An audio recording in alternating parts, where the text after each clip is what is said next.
오늘 제목이 하나님 제게 왜 이러십니까? 라는 제목인데요. 우리가 살면서 한 번쯤은 하나님께 원망 때로는 하면서 해봤을 그런 질문입니다. 하나님 제게 왜 이러십니까? 일이 잘 풀리지 않고 극한 어려움을 만나면 이런 말들이 저절로 나오게 되죠. 여러분, 예수님의 십자가에서 달리실 때 얼마나 힘드셨으면 나의 하나님 나의 하나님 어찌하여 나를 버리시나이까 라고 예수님도 그렇게 말씀을 하셨습니다. 사람들은 어려운 일을 만나면 하나님께 그런 질문을 합니다. 왜 하필 접니까? 왜 내게 이러십니까? 제가 오래 전 일입니다. 어느 집사님이 자기 아들이 이제 일어나지를 못하고 앉아서 안전뱅이죠. 그렇게 생활을 하는데 한 번은 기도원을 가셨는데 기도원에서 기도하다가 목사님이 앉아갖고 그래서 일어나는 거예요. 여러분, 앉아서 생활하다가 일어나게 됐었을 때 그 기쁨이 얼마나 컸겠어요. 그때 당시에 그 기쁨, 그 감격 얼마나 대단했겠어요. 얼마나 그래서 하나님 앞에 기뻐하고 찬양하고 막 영광 돌리고 그랬을까요? 근데 정확히 기억할 수는 없지만 얼마의 시간이 흘렀는지 잘 모르겠어요. 1년이 흘렀는지 얼마의 시간이 흘렀는지는 모르는데 다시 주저앉게 된 거예요. 그러니까 그때부터는 방문을 닫고 나오지를 않아요. 제게 이야기해서 제가 한번 가보았더니 소주병, 맥주병들이 방에 쌓여져 있고 밖을 나오지 않는 거죠. 너무 뭐라 그럴까요? 실망한 거죠. 여러분, 그럴 때 하나님 앞에 그런 질문하지 않겠어요? 하나님 제게 왜 이러십니까? 왜 나에게 이런 일들이 일어났습니까? 우리가 신앙생활하면서 하나님 앞에 아직도 불만을 많이 가지고 계신 분들도 계시죠.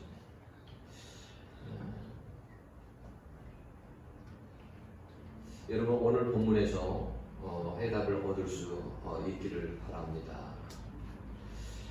우리는 세월호 사건이 일어나건 쓰나미가 일어나건 태풍으로 인해 피해가 일어날 때건 내가 병들었을 때에도 또 화재가 일어났을 때에도 그래서 어려움을 만날 때에 항상 죄와 연관시킵니다.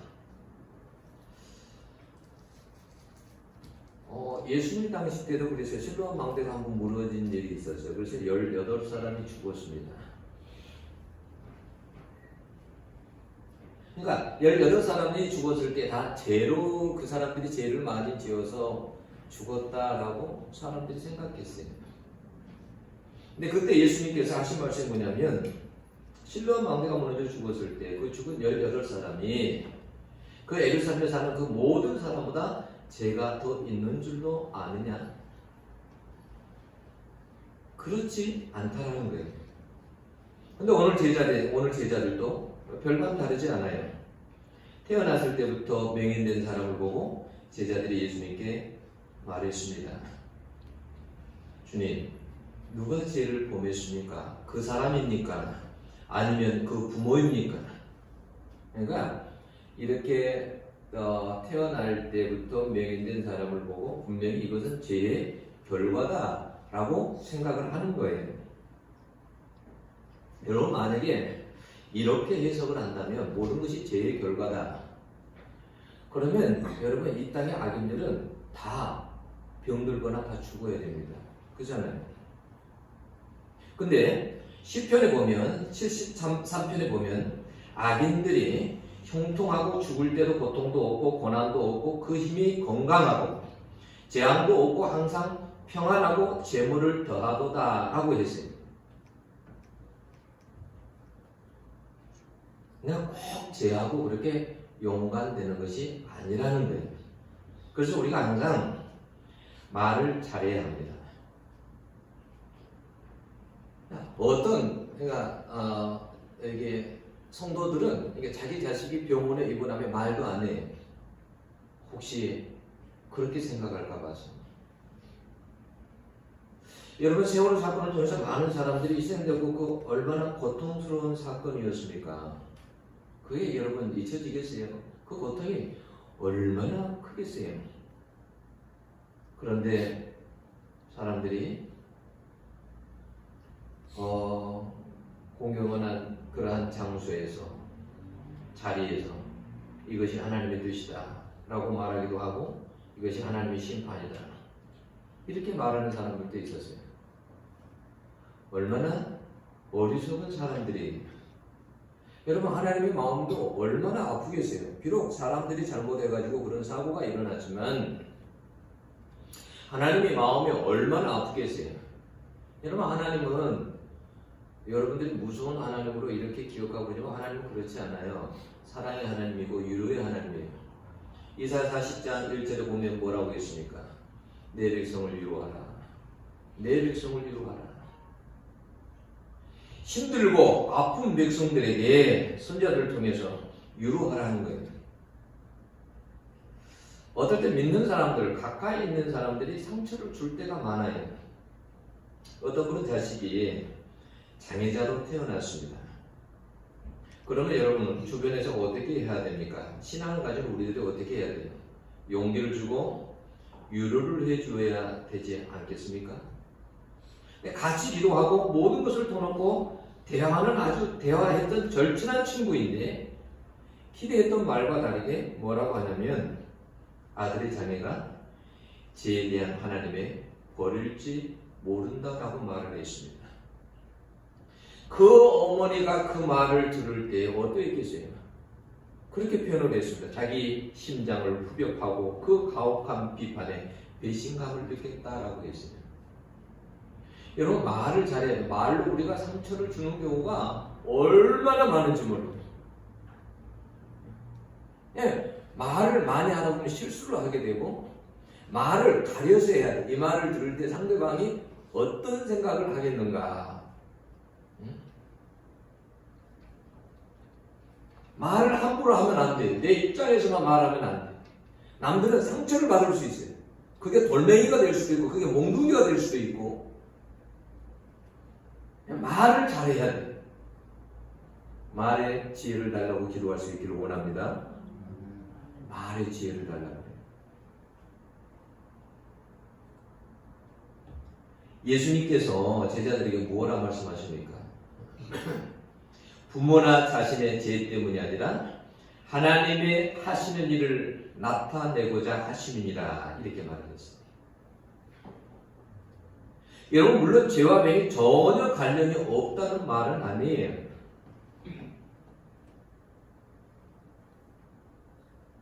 예수님은 38년 된 병자에게 이렇게 말했어요. 보라, 너가 나았으니 더 심한 것이 생기지 않게 다시는 죄를 범하지 말라 그랬습니다. 병하고 연관도 있습니다. 죄하고도. 그러나 모든 병이 죄 때문이라고 그렇게 말하면 안 된다는 거죠. 여러분, 때로는 어려움을 당할 때 하나님이 신앙을 성장시키기 위해서 연달의 사원에서 주실 수도 있고요. 복을 주시기 위한 방편일 수도 있고 하나님의 영광을 드러내기 위해서 주실 수도 있고 깨닫게 하기 위해서 주실 수도 있고 여러분, 여러 가지예요.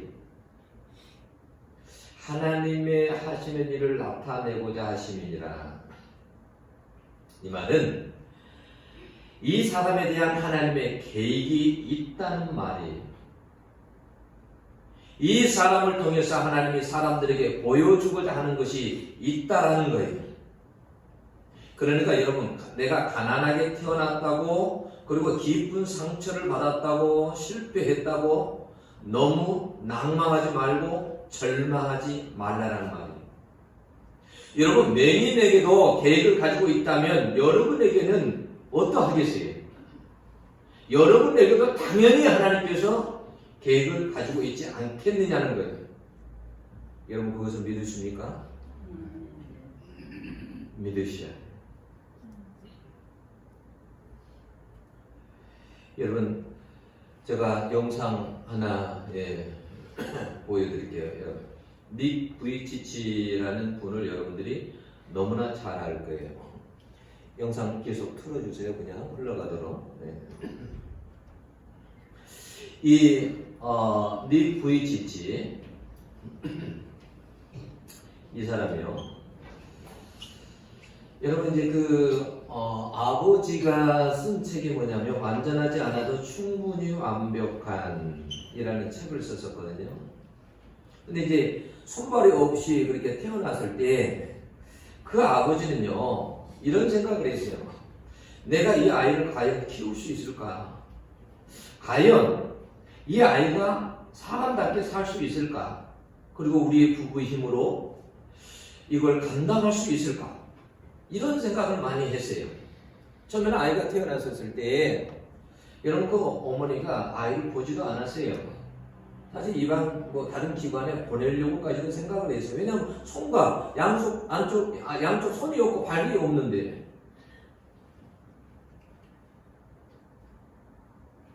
그래서 그 아버지가요 하나님 앞에 하나님 저에게 왜 이러시나요? 도대체 왜 이러시나요? 그래서 처음에는 벌을 받는다고 생각을 했답니다. 마치 하나님께 버림받는 것 같고 죄책감에 시달렸습니다. 사람들 눈길을 줄 때마다 쳐다볼 때마다 무슨 죄가 저렇게 많아서 저런 아들 낳았나 이렇게 바라보고 그랬어요. 닉 부이치치를 낳고요. 손발이 생기게 해달라고 금식하면서 하나님 앞에 막 기적을 바라면서 한동안 기도를 했답니다. 그러면 여러분, 본인은 여러분 어떻게 했겠어요? 닉 부이치치는 어떻게 했겠어요?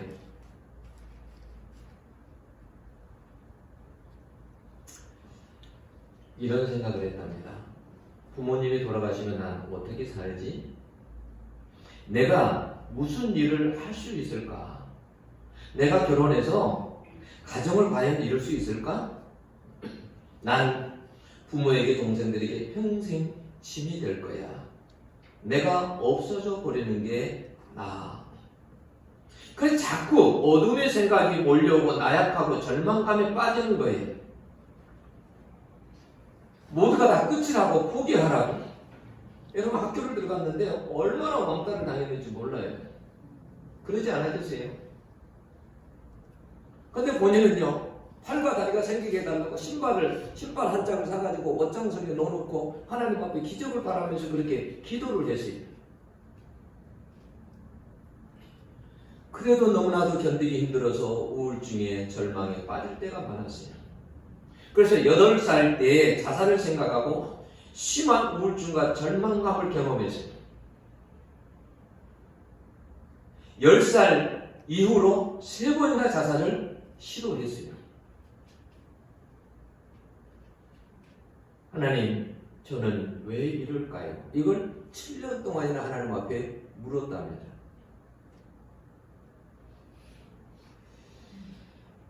여러분 하나님의 계획을 모르면 삶의 의미가 없고 여러분 절망하게 돼요.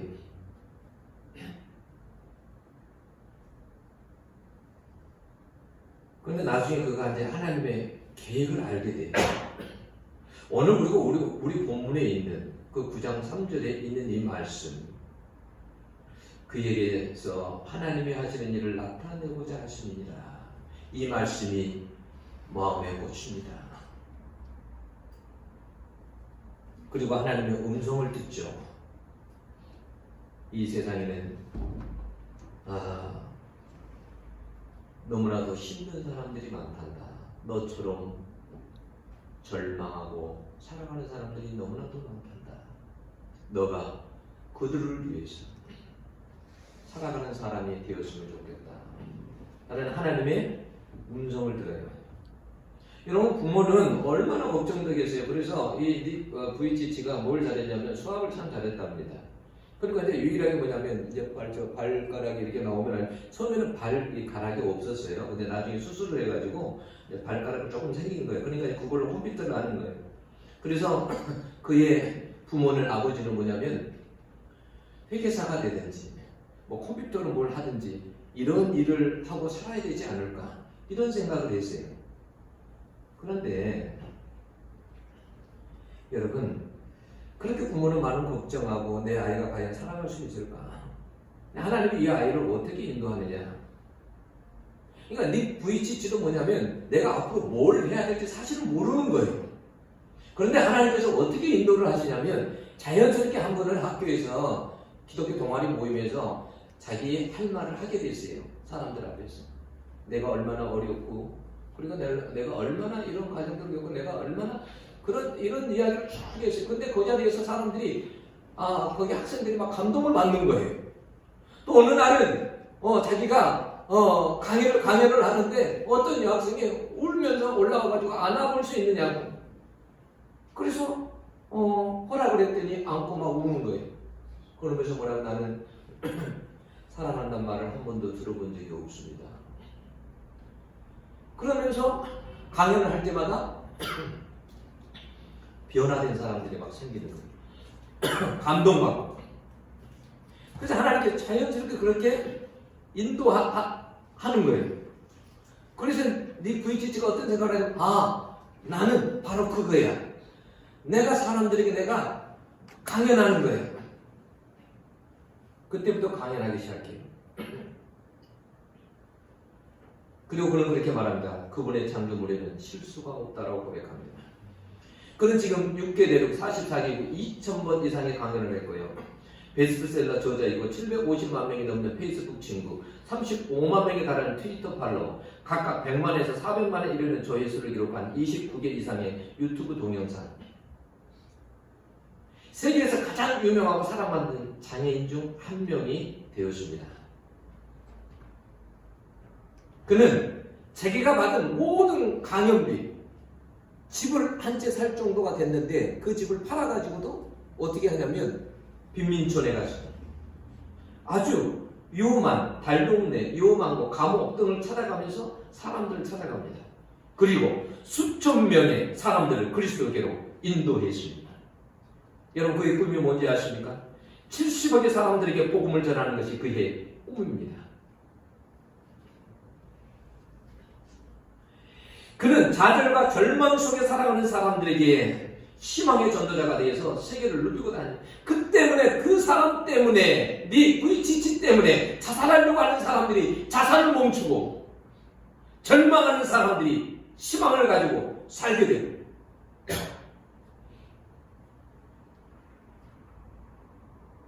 아름다운 여성과 여러분 결혼도 했습니다.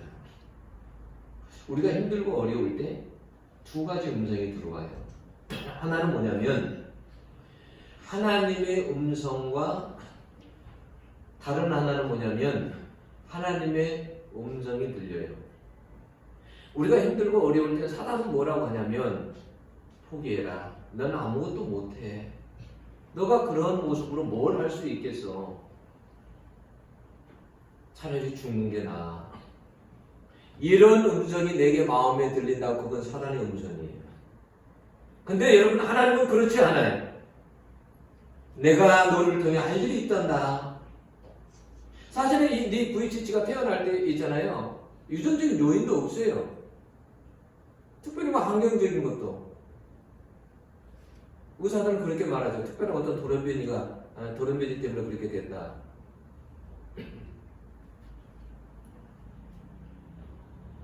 여러분 하나님의 계획을 모르면 우리가 하나님을 원망하고 살아갈 수밖에 없고 절망하면서 그렇게 살아갈 수밖에 없어요.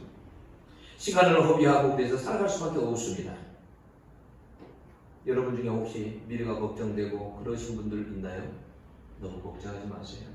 자, 네 VCC가 처음에 염려했던 거. 자, 한번 생각해 보세요. 부모님이 돌아가시면 나 어떻게 하지? 지금 걱정 안 해도 되잖아요. 내가 무슨 일을 할 수 있지? 걱정 안 해도 되잖아요. 그죠? 엄청난 일을 하고 있죠. 지금요, 자기 동생이, 남동생이 운전수가 되어가지고 자기 남동생이 조수가 되어가지고 전 세계를 누비고 다녀요. 자, 또 무슨 생각이 했습니까? 내가 과연 결혼할 수 있을까? 결혼했잖아요. 아름다운 여성하고 결혼했습니다. 부모에게 동생들에게 평생 짐이 될 거예요. 아니, 짐이 아니에요. 그 어머니가 나중에 고백합니다. 내 아이는 엄청난 복덩어리였습니다. 알고 보니 내 아이는 엄청난 복덩어리였습니다. 우리에게 주신 하나님의 가장 큰 선물이었습니다. 그렇게 말했어요. 여러분, 염려했던 것이 하나도 염려했던 것처럼 된 것이 아니잖아요. 그죠? 근데 우리가 그런 것 때문에 시간을 너무 많이 허비한다는 거예요. 늘. 하나님의 계획을 모르니까, 하나님께 대한 믿음이 없다 보니까 늘 그런 걱정과 염려로 살아가요. 그런데 시간을 너무 많이 소비한다는 거예요.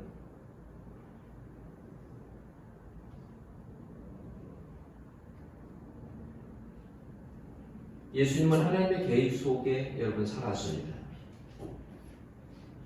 4절을 보면 때가 아직 낮음에 나를 보내신 이를 우리가 하여야 하리라. 예수님은 일할 수 있는 시간이 많지 않다는 거예요. 제한되어 있다는 거예요.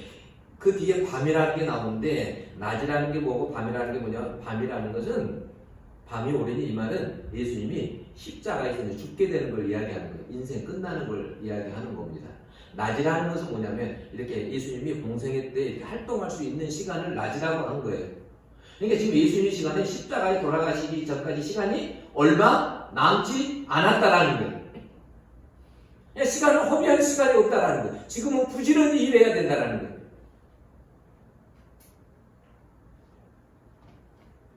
여러분, 지금이 일할 수 있는 기회라는 걸 항상 잊지 마세요.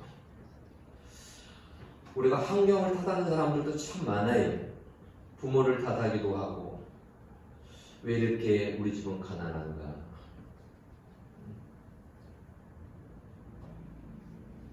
나는 왜 이렇게 얼굴이 받쳐주지 않을까? 나는 왜 이렇게 키가 작을까? 나는 이렇게 잘하는 게 없을까? 여러분, 걱정하지 마세요. 여러분들은 네 VC치보다는 다 훨씬 낫잖아요. 양쪽 손발이 있고 양쪽 발들이 있잖아요. 여러분들에게도 하나님의 계획하심이 있어요.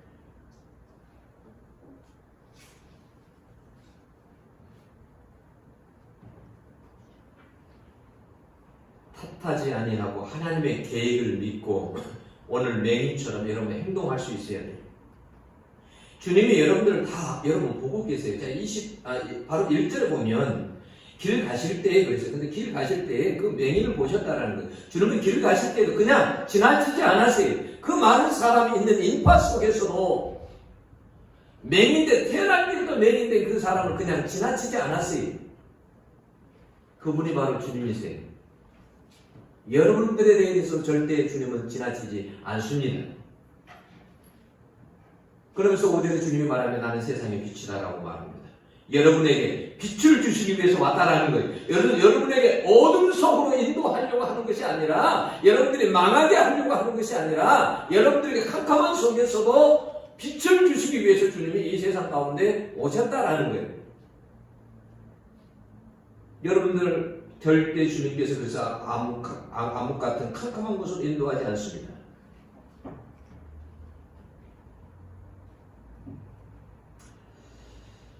하나님 저에게 왜 이러십니까? 그래서 그렇게 말하지 말고, 때로는 앞이 잘 보이지 않아도, 세상 사람들이 조롱해도 여러분 예수님 말만 믿고 믿음으로 인생을 걸어갈 수 있기를 여러분 원합니다.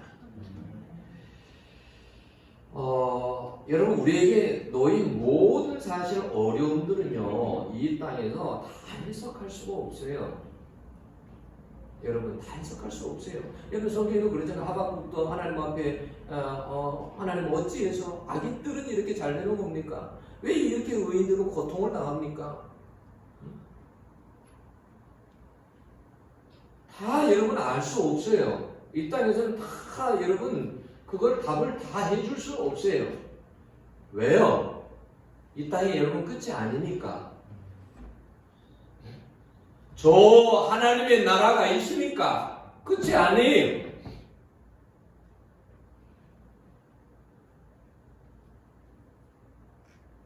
나중에 하나님 앞에 가면 다 자연적으로 풀립니다. 왜 그랬는지. 여러분 이 맹인이 실로암까지 어떻게 걸어갔을까요? 자, 앞이 보이지 않아요. 자, 맹인이에요. 그런데 주님께서 어떻게 침을 뱉어서 땅에다가 흙을 이겨가지고 눈에다가 발랐다 그러죠. 여러분 맹인이 그 모습으로 어떻게 걸어갔을까요? 때로는 사람들이 웃기도 했을 겁니다. 눈에 진흙을 침을 받다고 이겨놨으니 얼마나 우스꽝스럽습니까? 앞도 안 보여서 어떻게 했을까요? 그 거리가 얼마나 될지 정확히 모르지만 여러분 상당한 거리인 것은 틀림없어요. 그러면 갈 때 어떻게 했겠어요? 더듬거리면서 그렇게 가지 않았겠어요?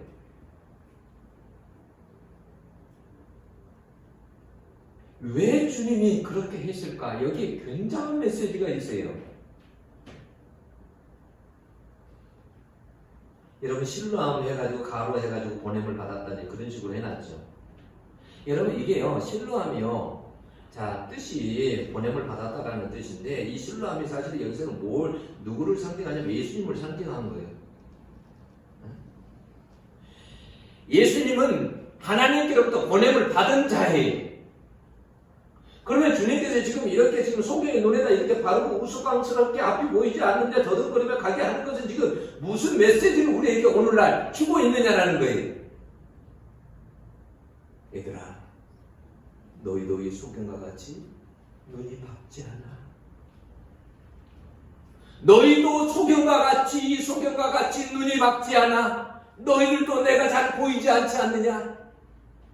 그러나 잘 보이지 않아도 이 소경처럼 믿음으로 더듬거리면서 너희들 나에게 그렇게 와야 돼. 그 메시지를 주는 거예요. 우리는 그렇잖아요. 어려움 당하면 어떻게 해요? 믿음도 바닥되고 잘 주님 안 보이잖아요. 어려운 일 당하면. 그래서 하나님께 원망하잖아요. 날 왜 이렇게 하나님 하셨냐고 이런 환경 속에 던져 두었냐고 헤매잖아요. 그때 우리가 마치 소경과 같잖아요. 이 맹인과 같지 않습니까?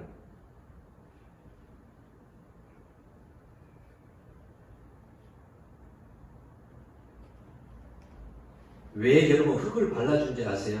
우리가 흙으로 하나님께서 흙으로 창세기고 사람을 빚었다고 그러잖아요. 만드셨다고 그러잖아요. 창조를 하신 거예요. 소경아, 맹인아, 내가 너의 눈 재창조하기를 원한다.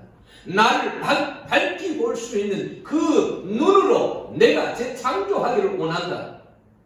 그래서 나중에 맹인이 어때요? 눈을 진짜 뜨고 나서 어때요? 눈만 뜬 것이 아니라 진짜 주님을 알게 되죠. 그죠? 믿게 되죠. 어느 정도냐면요. 나중에요. 출교를 당해요.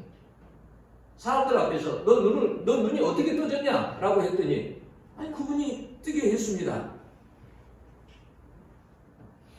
어떻게 이런 일이 일어날 수 있겠습니까? 하나님께서 보낸 자가 아니면 실로암 보낸 자가 아니면 어떻게 이런 일이 있을 수 있겠습니까? 그래서 출교를 당합니다. 나중에 주님이 만납니다. 너가 나를 믿느냐? 주여 저가 믿고자 합니다. 출교를 당하는데 자기 사이에서 살던 데서 출교를 당하는데도 믿음을 저버리지 않아요. 예수님이 우리에게 이 땅에 오신 이유, 하나님께 보냄받은 이유는 뭐냐? 우리의 눈을 그렇게 뜨게 해주기 위해서, 우리의 눈을 주님을 밝히 보게 하기 위해서, 그래서 우리 가운데 보내신 거예요. 오늘도 예수 믿지만 눈이 어두운 사람들이 있어요. 밝게 주님을 보지 못하는 사람이 있어요. 어려운 가운데 있을 때 주님이 잘 보이지 않아요. 하나님을 원망합니다. 불평합니다. 그런 사람들의 눈이 아직도 뜨여지지 않는 거예요. 그런데 주님은 너희들 그럴지라도 이 맹인이 더듬으면서 실로암에 갔던 것처럼 너희들도 그래도 믿음을 가지고 살아라는 거예요. 내가 너희들 눈을 열어주마. 나를 활짝 볼 수 있도록 열어주마.